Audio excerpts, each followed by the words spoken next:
Então, você já concluiu, não foi? Já concluiu. Hebreus capítulo 1. Primeira coisa que eu queria que a gente anotasse, que você já deve ter anotado em Hebreus, pudesse ter grifado. Qual é a ideia de você grifar a Bíblia? Eu vou dar um exemplo para você de um grifo de caneta que torna para você uma referência bastante interessante de estudo bíblico. Inclusive você que não tem esse hábito de fazer isso, eu recomendo ler Bíblia com caneta. É fundamental. Tá? Você coloca do lado as referências e faz algumas anotações, e para mim foi fundamental isso. Por exemplo, em Hebreus do capítulo 2, do verso 5 até o verso 9, então 5, 6, 7, 8 e 9, você tem um trecho de 4 versículos, 5, 6, 7, 8, 9, são 5 versículos. Do lado você bota uma chavezinha e escreve o seguinte frase: encarnação. São 5 versículos que tratam da encarnação. E aí a gente vai voltar para lá para fazer. 5 versículos tratam da encarnação. Então você, do lado da Bíblia, assim, naquele espaço, você grifa assim do 5 até o 9 e escreve encarnação. Do verso 10 ao 13, 10, 11, 12 e 13, com sua caneta. Quem quiser riscar na Bíblia do tablet, sobrou. A não ser que haja um super programa. Eu não conheço esse programa que você consegue riscar no tablet. Mas parece que tem uns que você grifa, não é isso? Você seleciona e bota uma cor, né? Essa cor, do 10 ao 13, se chama glorificação. Glorificação. Do 10 ao 13. E do 14 ao 18, redenção. Ou do 14, na verdade o 14 em diante, né? Mas o 14 e 15 é o mais claro. Mas do 14 ao 18, redenção. Então, como é que é isso? Como é que é isso? Então, vamos voltar aqui para Hebreus 2. Então você já tem 3 funções, 3 coisas que Jesus fez. Jesus fez 3 coisas. Jesus atuou de 3 maneiras. Através da glorificação, através da encarnação e através da redenção. Como é que é isso aí? Quando você retorna para Hebreus 1, você lembra que em Hebreus 1, no verso 3 e 4, nós grifamos, se você quiser grifar ou não grifou, nós temos 7 expressões sobre Jesus. Se lembra disso? Que nós falamos? Não precisa grifar de novo, precisa? 7 expressões sobre Jesus. Ele é o quê? Resplendor da sua glória, 1. Expressa a imagem do seu ser, 2. Sustenta todas as coisas pela palavra do seu poder, é o 3. Feito a purificação dos pecados, 4. Assentou-se à direita da majestade, 5. Né? E herdeiro de todas as coisas é o primeiro, lá, 6. E depois, pelo qual fez também o universo, 7. Né? Mas assim, você tem 7 coisas acerca de Jesus, que a gente já falou isso. Você grifa também. Então eu estou ensinando isso porque existem referências importantes. Agora, vamos lá. Vamos dar sequência. Do verso 5 ao 14, Hebreus 1, 5 ao 14, Jesus está sendo comparado com os anjos. Por isso que tem que ter Bíblia e caneta. Tem que olhar para a Bíblia. Do 5 ao 14, o que você vê? Pois qual dos anjos... Põe o olho na Bíblia aí. Pois qual dos anjos... A qual dos anjos disse, tu és meu filho, hoje te gerei. E outra vez disse, eu lhe serei por pai e ele me será por filho. A qual dos anjos ele disse? A nenhum, é claro. Mas ele falou de quem? Tu és o meu filho, hoje te gerei. Quem é essa pessoa? Deus está chamando Jesus de filho. Mas aos anjos, aí entra o 6. Aí entra verso 7. Ainda quanto aos anjos diz, aquele que os seus anjos faz ventos e os seus ministros labareda de fogo. Ou seja, o versículo ele vai sempre trabalhar em aos anjos é o filho, mas Jesus é o filho, mas os anjos o adoram. Os anjos são o quê? Ministros. E o filho, verso 8, o seu trono para sempre, cetro de equidade, é o cetro do teu reino. Verso 9, amaste a justiça, odiaste a iniquidade, por isso Deus, o teu Deus, te ungiu com óleo de alegria. O que ele está fazendo? Hebreus, ele tem que começar dizendo que Jesus é superior aos anjos. Agora, que curioso. Repare aí que Hebreus não tem introdução na carta. Você já reparou? Não tem introdução. A quem está dirigida a carta? Não tem. Ora, ninguém escreve uma carta para abrir uma carta e dizer aos irmãos que estão na carta. Não tem isso. Não tem bom dia, não tem boa noite, não tem nada. Ele simplesmente começa. Qual é, portanto, a conclusão, já que não tem introdução? É que isto daí não é uma carta escrita para os hebreus. Isso é um sermão de sinagoga que ficou circulando e depois alguém foi lá e fez o final de Hebreus. É o que o pessoal mais acha que é. Ou seja, é uma carta inspirada? É, mas não é uma carta para ninguém. É simplesmente um texto, tipo um folheto que estava circulando na igreja primitiva, porque não tem introdução. Mas ele é tão bíblico e ficou bom porque ele não tem introdução para dizer que Jesus é grande. Jesus é rei, Jesus é Senhor, Jesus é o Criador, Jesus é esplendor de Deus, Jesus está acima de todas as coisas. E isso, a princípio, não precisa nem introduzir. É como se a gente estivesse dizendo assim, rapaz, vamos começar logo com Jesus e deixar de bolodório? Vamos. E Hebreus começa assim, ele já começa com Cristo exaltado. E aí eu vou dar um parênteses para explicar o que são os anjos. Verso de número 13 e 14, Hebreus 1, verso 13 e 14. Hebreus 1, verso 13 e 14. O que são os anjos? Verso 13 e 14. Fala assim, ora, a qual dos anjos jamais disse, assenta-te à direita, até que ponha teus inimigos por estrado dos seus pés? É claro que isso é Jesus. Verso 14. Não são todos eles espíritos ministradores enviados para serviço a favor dos que hão de herdar a salvação? Sim. Vou fazer uma parêntese e perguntar, existe base bíblica para anjo da guarda, sim ou não? Olha a pergunta que eu estou fazendo. Existe base bíblica para anjo da guarda, sim ou não? Bom, é claro que certeza mesmo, deve ter uma pessoa aqui que tem certeza, né? Ou duas, né? Mas se esquecendo a certeza, a pergunta vamos mudar. Quem acha que existe base bíblica para anjo da guarda? Quem acha, diga sim.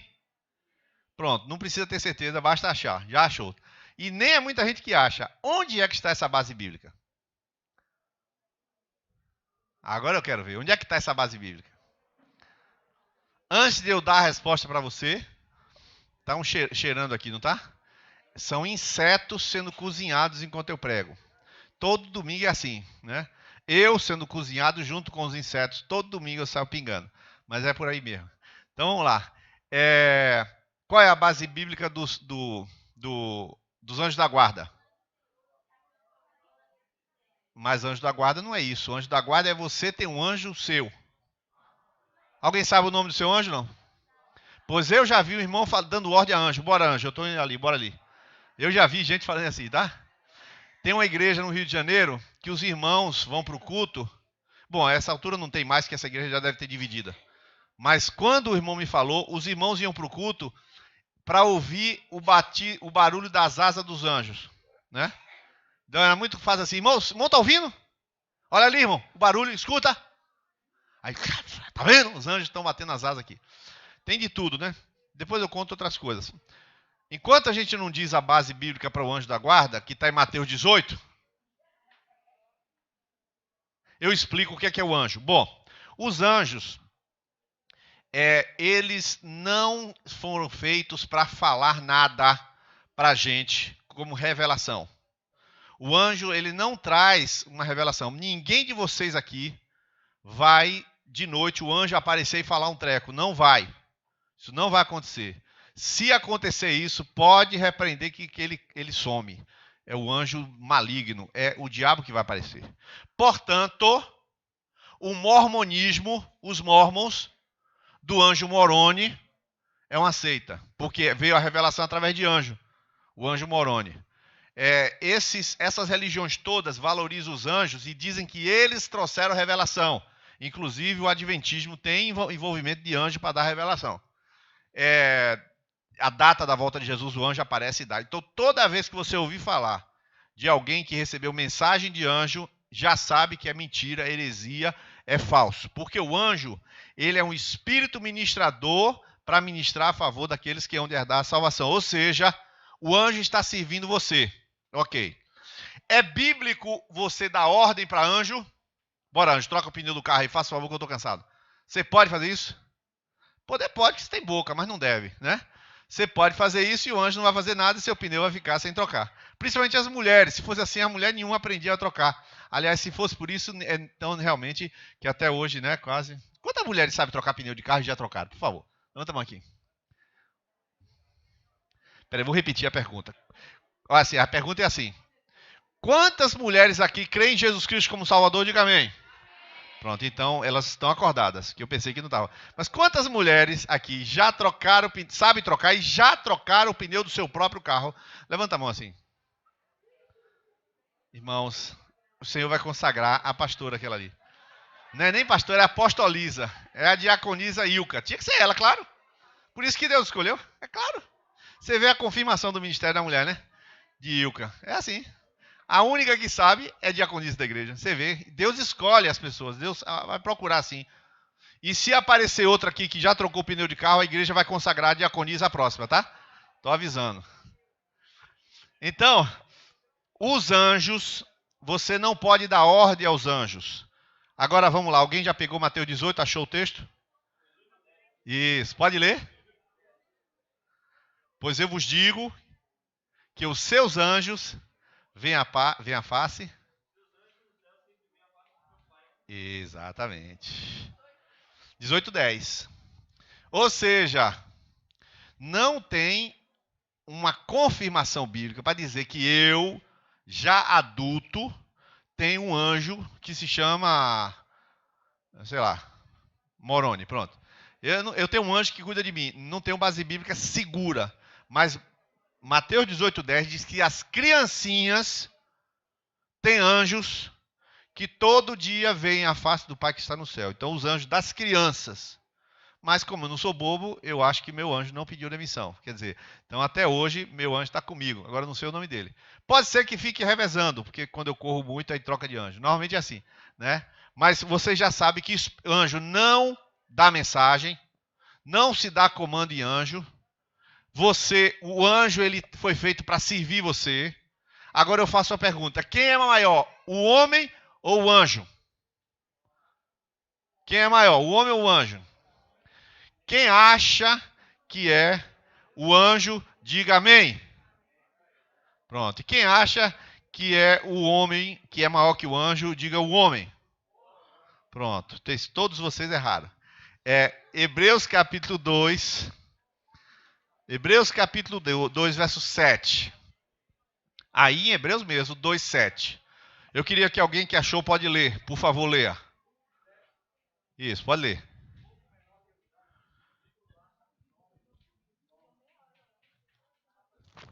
Tu fizeste o quê? Um pouco menor. Olha, se Jesus foi menor que os anjos, calcule nós perrapados nesse mundo, né? O que é que Jesus se tornou menor que os anjos? Por quê? Porque ele desceu da sua glória e virou homem. Na hora que ele encarnou, se tornou menor que os anjos. Então, meu irmão, eu queria que você olhasse para a pessoa do seu lado e falasse assim: baixa a bola, irmão, baixa a bola. Fala para a pessoa: baixa a bola. Baixa a bola. É porque o discípulo é assim, hein? A atual pastor aqui, ó, mais um pastor aqui, ó. Meu Deus, glória a Deus. É porque os cristãos são assim, né? Eu tenho um anjo para me servir. Eu não vou dar o nome do pastor, irmão, mas eu poderia dar o nome do pastor, que ele dá ordem aos anjos, tá? Eu até devia dar o nome para queimar ele, né? Mas não vou queimar, não. Isso eu não faço. Mas o camarada dá ordem a anjo. Os anjos dele, ele manda no anjo. Isso não existe. Nós somos menores do que os anjos, mas eles nos servem. Então funciona assim na hierarquia espiritual. Portanto, eu encerro a lição sobre os anjos. Alguém quer fazer alguma pergunta sobre os anjos? Pois não.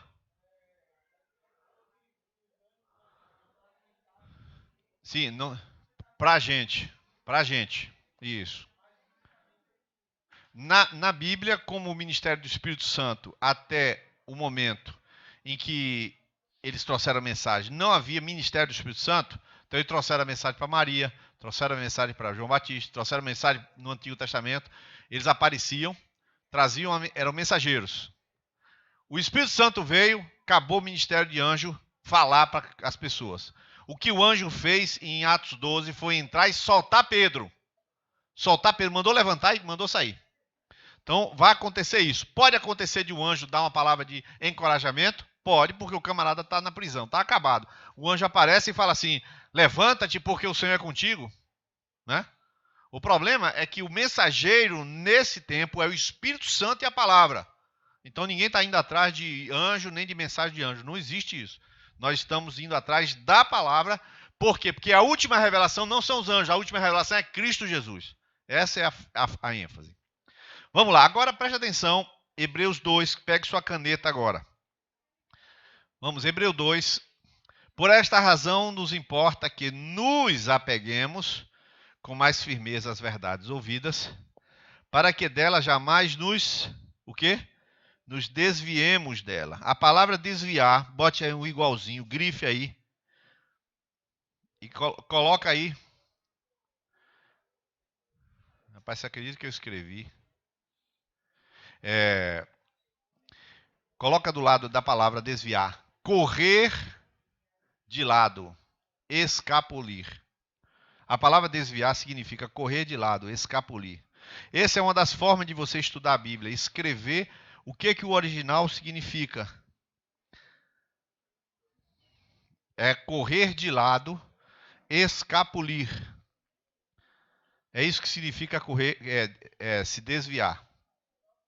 Então eu lhe pergunto uma coisa: será que é comum cristãos desviados?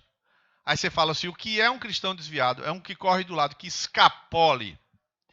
Então aí vem uma pergunta que eu vou fazer para vocês. Eu já fiz a pergunta do anjo, já fiz outra pergunta que é maior, não sei o que, não sei o que. Agora eu vou fazer uma pergunta para vocês. Vocês acham que uma pessoa que é salva, pessoa que conheceu Jesus, ela pode dar para trás e cair fora? Sim ou não?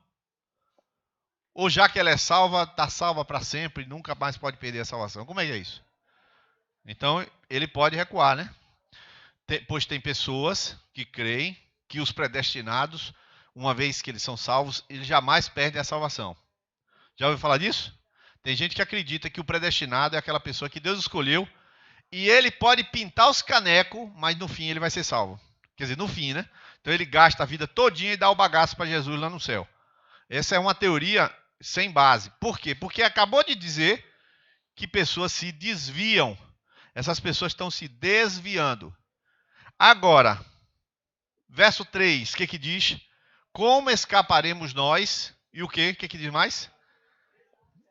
Se negligenciarmos, desconsiderarmos tão grande salvação. Pois bem, desconsiderar tão grande salvação. O que é esse negligenciar? Anote aí, risque e grife na sua Bíblia. Não prestar atenção. Isso é no grego. Aí você grifa a palavrinha negligenciar e você já sabe que negligenciar é não prestar atenção. Não prestar atenção. Então, o que acontece? Todo discípulo está aqui e você precisa compreender isso. Você que pega um vídeo e vê lá um show de Ana Paula Valadão, um show do Thales, um show de não sei quem pulando lá, não sei que, como é que é aquele David Keelan, tal, aquele negócio todo. Irmãos, aquilo ali não tem na Bíblia, tá? Aquilo não tem na Bíblia. Não existe show para esse tipo de coisa. Não existe isso. Igreja não é o ajuntamento para fazer um show para adorar. Não é isso. O que eu quero dizer com isso? A gente vai criando a ideia de que as pessoas cheias do Espírito Santo, elas estão tudo gritando, tudo pulando, tudo cantando, tudo assim. Então, aqueles são os avivados. Eu que estou assistindo falar, foi uma benção aquilo ali, né? Eles são os avivados. Não, aquilo não é o avivado. O avivado bíblico não tem nada a ver com sai do chão, nada a ver com sai do chão, nada a ver com ir para congresso, nada a ver com o que está cantando, e nada disso aí. O avivado é o que presta atenção para não se desviar. O que leva a sério o que Deus está falando. Então, o que está acontecendo? Você não veio para a vigília, mas a vigília estava cheia aqui, veja só. No outro dia, o pessoal botou o testemunho no Ágape. O que aconteceu depois da vigília? E eu confesso aos irmãos que eu acordei, parecia assim, meio que eu tinha cheirado todas, assim, ó. Eu estava assim, anestesiado. Verdade, irmão? Passei o dia assim, meio bobão, né? Zen, budista, né? O que aconteceu? A gente estava orando e parece que desceu do monte da transfiguração, um negócio assim. Mas como é a presença? Eu não estava no outro dia, e aqui também não tinha nada de reteté, todo mundo, nada disso. A presença do Senhor, ela não é uma emoção, ela é uma espiritualidade. Isso é a diferença. Então não é emoção, é espírito. Então, quando ele fala não negligenciar e atentar, tem tudo a ver com sua concentração, não com o sentimento. Você não precisa nem assistir show nenhum, você não precisa ir para nada disso. Você tem que prestar atenção no que está sendo dito. E o que está sendo dito foi, não se desvie e não negligencie. O que é se desviar? Não, tranquilo. O que é se desviar é a pessoa, nós lemos aqui, é o quê? Correr de lado, escapulir. E o que é negligenciar? É não prestar atenção. Duas coisas. Então, agora eu faço uma pergunta aplicativa para você. Você é uma pessoa que presta atenção no que é dito? É uma pergunta. E é interessante que eu converso com vários discípulos aqui presentes que me encontram nos dias seguintes à macro, no dia seguinte à celebração, e falam coisas que eu falei. Rapaz, você falou tal coisa, aí ele repete. O que eu deduzo? O camarada está atento a Deus. Eu não deduzo que eu falei bonito, falei feio. Não tem nada a ver de bonito nem feio. Tem a ver com a pessoa prestar atenção. Ou seja, ele não vai se desviar. Porque assim como ele me ouviu, ele ouve outras coisas. Ele ouve quando lê a Bíblia. Ele anota. A pessoa tem que ter foco, não emoção. A emoção, não tem problema. Você pode ter, tudo bem, pode chorar. Eu choro, eu sou bem emotivo. Eu não tenho problema com o negócio. Agora, isso não é espiritualidade. Quando eu estou quebrantado, eu choro. Quando eu estou grato, eu choro. Quando eu estou grato, eu canto e choro. Mas chorar e eu não tem nada a ver. Eu tenho que primeiro estar grato lá dentro. A emoção, cada um tem a sua. Cada um tem seu temperamento. Um não chora e está grato. O outro chora e está grato. Então, o grande lance é, se os anjos trouxeram a palavra anterior e deu tudo certo, ou seja, aconteceu aquilo que era previsto, como é que a gente vai escapar se não atentar para essa salvação? Vou lhe explicar o que significa isso. Querido, vou te dizer um negócio. Eu falei já algumas vezes, vou repetir. O crente, o discípulo que esfria, é mais fácil você converter um do zero do que esquentar de novo a pessoa. Sim ou não, pessoal? Rapaz, vou falar, me permite a expressão, dá um trabalho lascado esquentar crente, velho. Desculpa a expressão, mas dá mesmo. Rapaz, porque eu estou falando essa palavra, você já ouviu. O que você não faz? Não preste atenção. Mas você já ouviu. Então você ouve a palavra e fala, Nilis, eu já sei até o que ele vai falar. Beleza. Eu posso repetir 1000 vezes. Preste você atenção que Deus quer que fale. É assim que funciona. E como escaparemos nós se não atentarmos para essa grande salvação? Se você não levar a sério Deus, o seu caminho, eu vou dizer qual é. Tornar-se ateu, irmão. Torne-se um ateu. Se você está aqui presente e não leva a sério Deus, seja ateu. Inclusive, se você quiser ser ateu, eu te ajudo. Tem uma literatura boa para ser ateu. Tá? Me procure.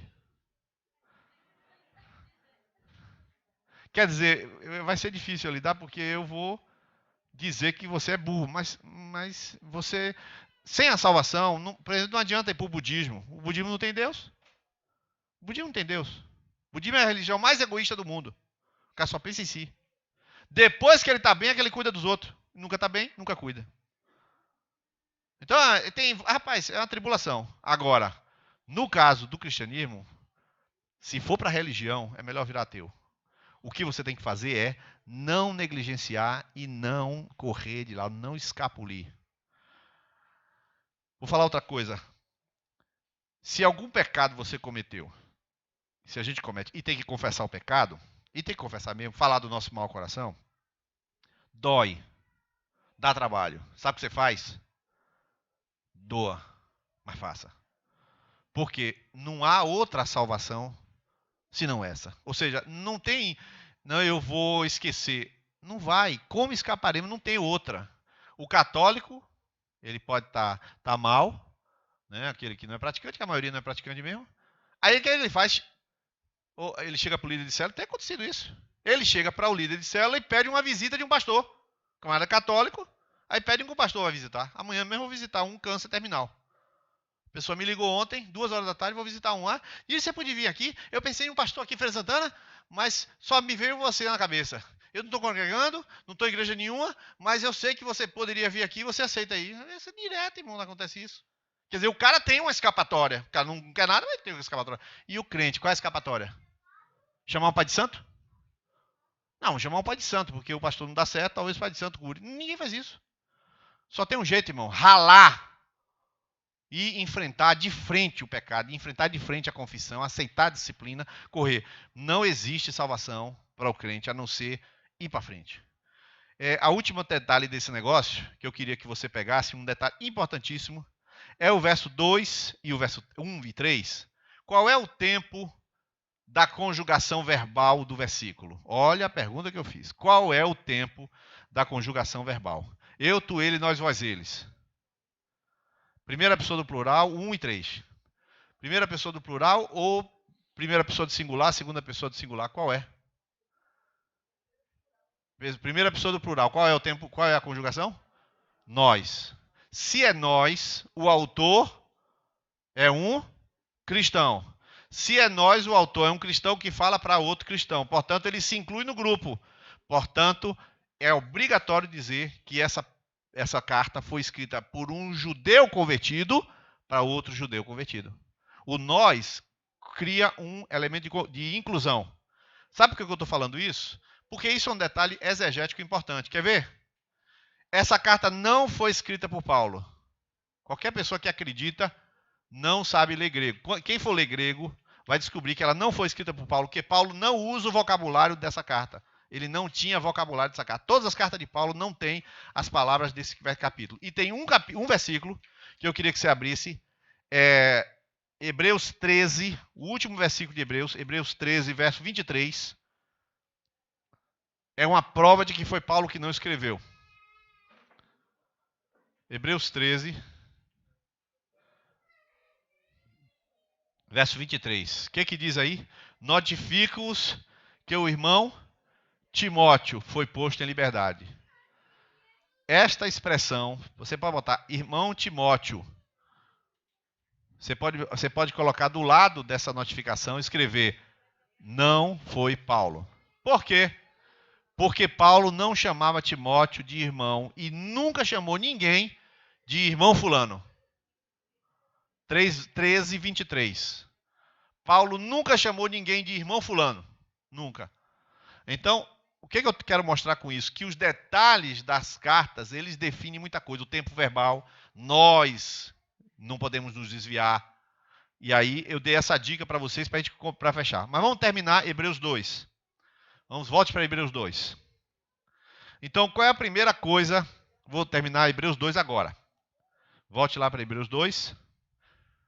E aí a gente tem sobre a encarnação de Jesus. Verso de número 7.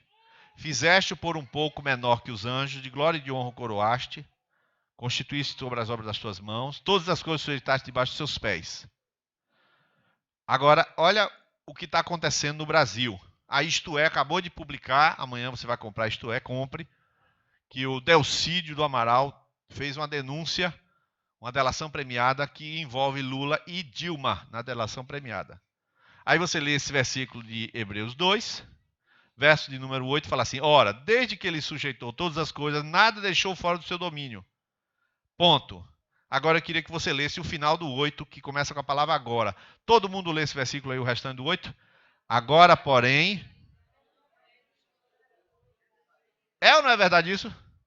Jesus não sujeitou todas as coisas? Bom, só se sujeitou os Estados Unidos e a França, que o Brasil, só se for o cão que sujeitou. Porque não é possível um negócio desse. Você vê só sujeira aparecer. Mas, verso 9, o que a gente vê? Já que não vê Jesus ainda dominando, verso 9 a gente vê o quê? Vemos, todavia, coroado de glória e de honra. Então a gente vê Jesus, aquele que foi feito um pouco menor do que os anjos, mas foi coroado de glória por causa do sofrimento da morte, para que pela graça de Deus provasse a morte por todo homem. Pronto. A encarnação é essa parte. O que é a encarnação? Jesus tomar a forma humana, fazer-se menor que os anjos, ficar igual a gente, para provar a morte por todos nós. Essa é a primeira tarefa de Jesus. Jesus é maior que os anjos? É. Em que tarefa? A primeira tarefa. A tarefa de se tornar menor para tomar a morte de todo mundo. Agora a segunda, que eu gostaria de enfatizar para você. Verso 10 e 11. Preste atenção agora uma coisa que cristão tem que encarar isso de frente. Verso 10 e 11 eu vou ler para você.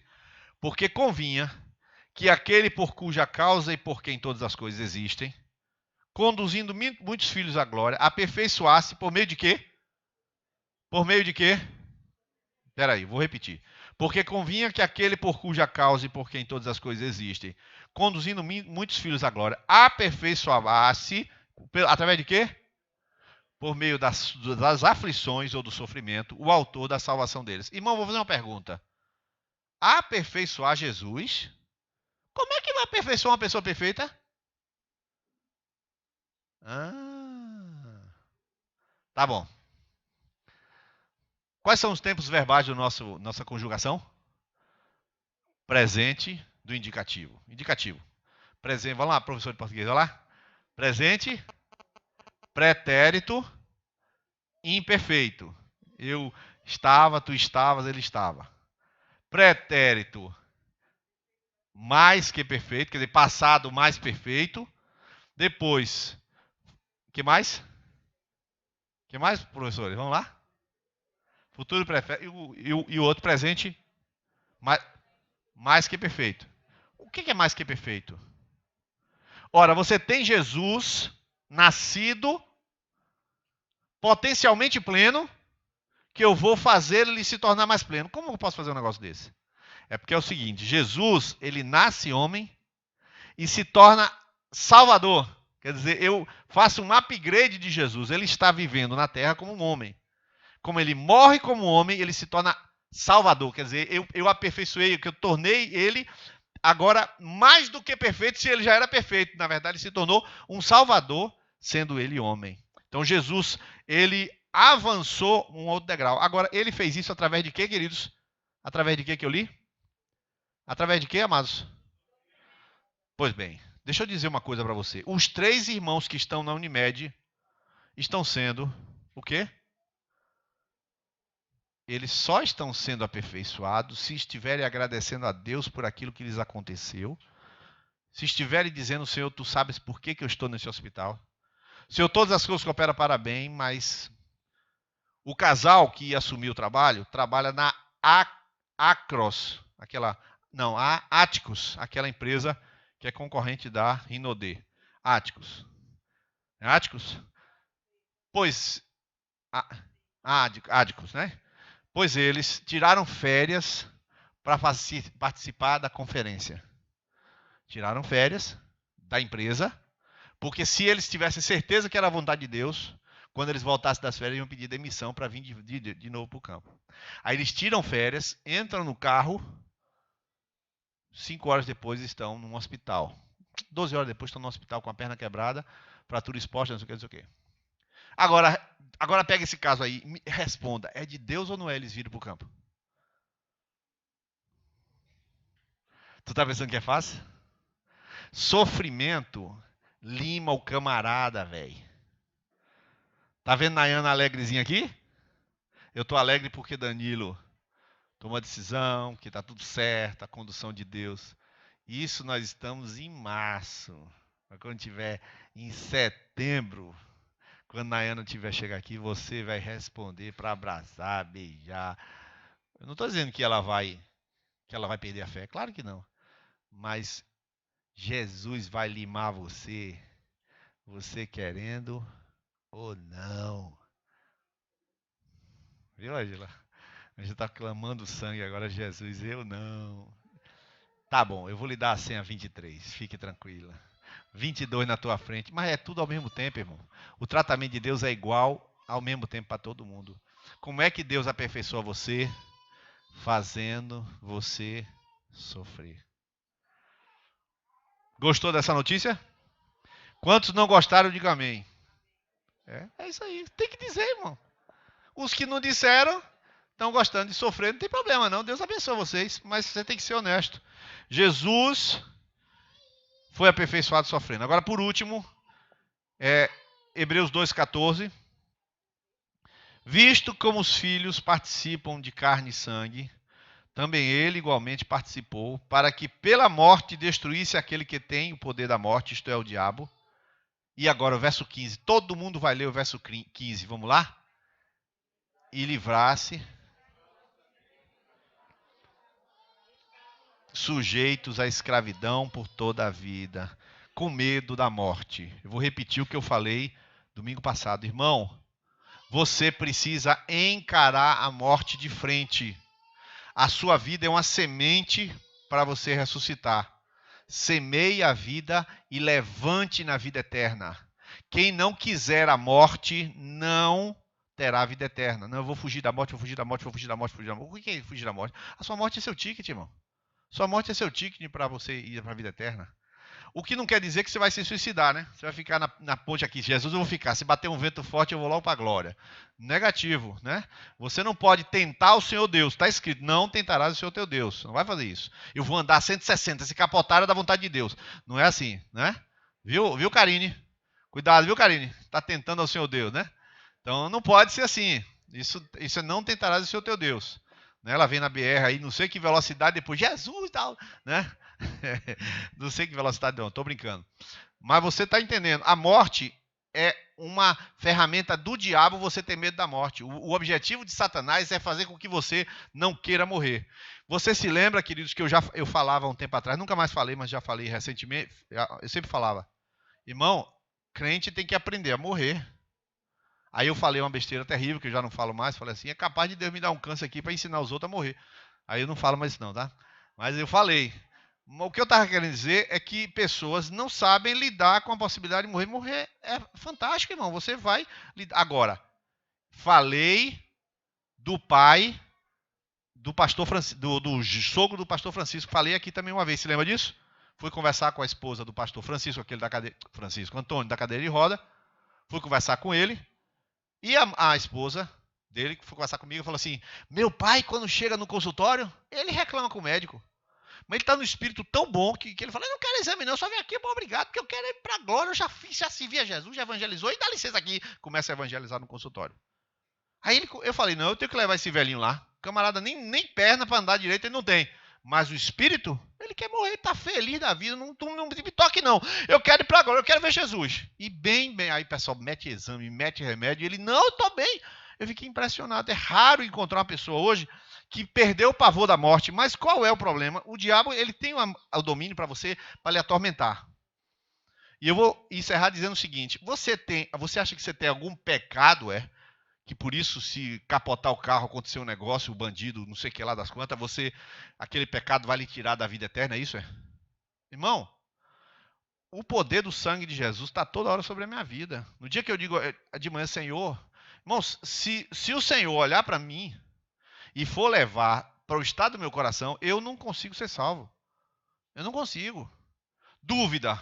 Quem é que não tem dúvida aqui de várias coisas? Quer ver? Rigidez, incredulidade. Quer ver? Egoísmo. Quem é que aqui não tem uma dessas coisas aí? Tem sim, senhor, e está aqui sentado. E aí o que você faz com essas coisas? Você chega diante de Deus e fala, Deus tem misericórdia. Eu não vou tomar essa ceia hoje, não. Domingo é ceia, né? Eu vou tomar ceia? Eu vou tomar ceia como? Eu sou um cara egoísta. Teve jantar lá na Ágape e eu vou chegar atrasado mais para não ter que levar nada. E eu não fui. Deus falou com uns 18 pessoas aqui agora. Aí aí o Espírito Santo falou que tu é egoísta, né, rapaz? Chegou atrasado só para não levar nada. Aí o cara é egoísta, sabe, aí ele vai orar, ele faz o quê? Senhor, se o Senhor atentar para o meu egoísmo, nem sei eu tomo. É por isso que a salvação não é uma santidade total, porque nunca existe santidade total. A santidade é a que Cristo em mim me confere essa paz de ser santo. Eu não tenho, meu irmão. Se você disser para mim, Niles, você se garante? Garanto coisa nenhuma, irmão. Mas, irmão, qual foi a última vez que você pecou? Eu não estou falando a última vez que eu pequei. Eu conheço meu coração, ele é mau. E por ele ser mau, eu não me garanto. Eu não me garanto. Não sei se você se garante, tá? Você pode se garantir, já aprendeu tanto, eu fiquei para trás, você já passou. Mas eu não me garanto. Eu não me garanto. Então, eu não admito que o diabo pegue agora e ele venha me atentar para eu ter medo. Então, uma coisa certa. Se você tem medos que lhe aprisionam, eu vou dizer bem claro, não é de Deus esta escravidão, porque o texto diz no verso 15, lê de novo, e livrar-se, de novo, verso 15, e livrar-se.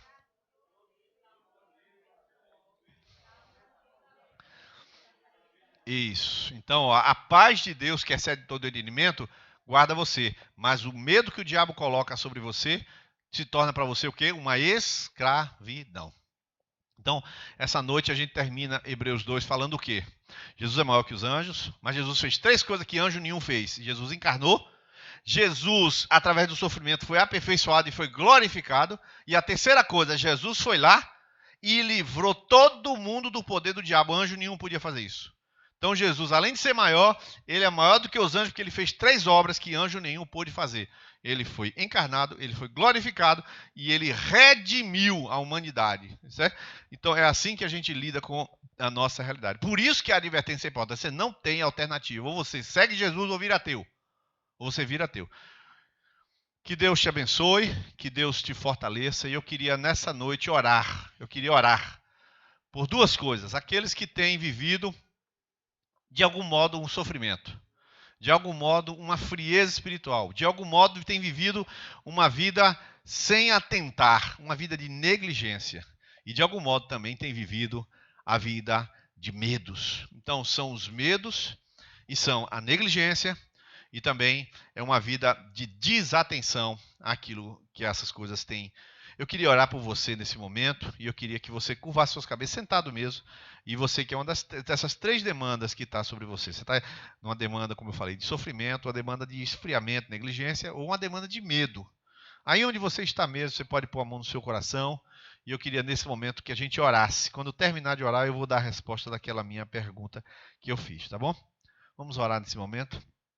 Bendito Deus, em nome de Jesus, nosso sacerdote, sumo sacerdote perfeito, nós chegamos agora diante do Senhor, ó Pai, sabendo quem é Jesus e o que fez Jesus, sabendo que Ele é muito maior do que os anjos, sabendo que Ele encarnou, ficou menor para se tornar eterna e totalmente maior. Aquele que tem um nome que é sobre todo nome, Jesus Cristo, o nome acima de todo nome. Aquele que sofreu para melhorar, aperfeiçoar, tornar-se Salvador no sofrimento.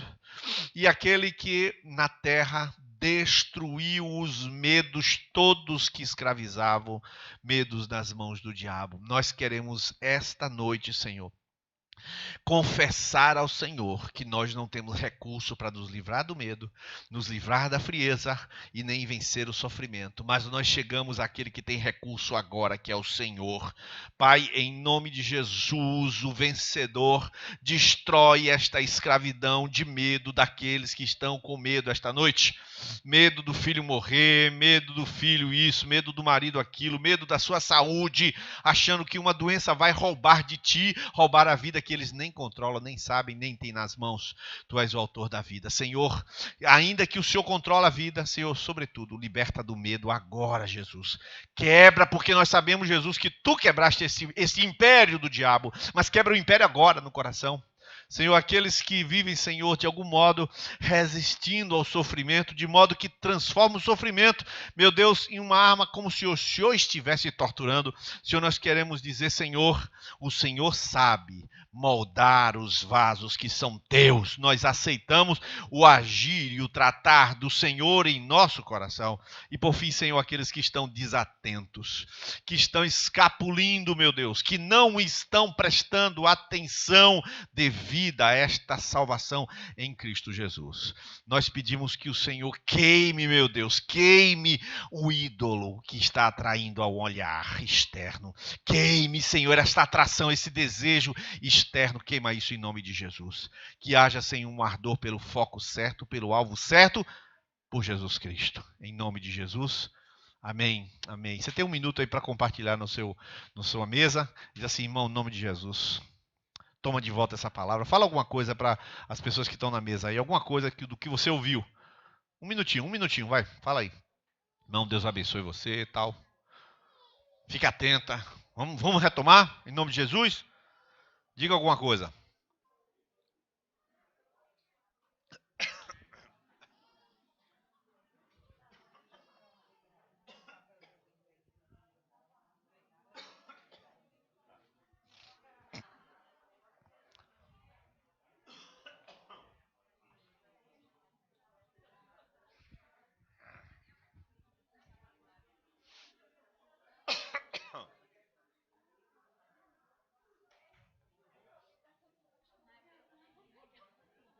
É para dar a palavra de advertência, tá?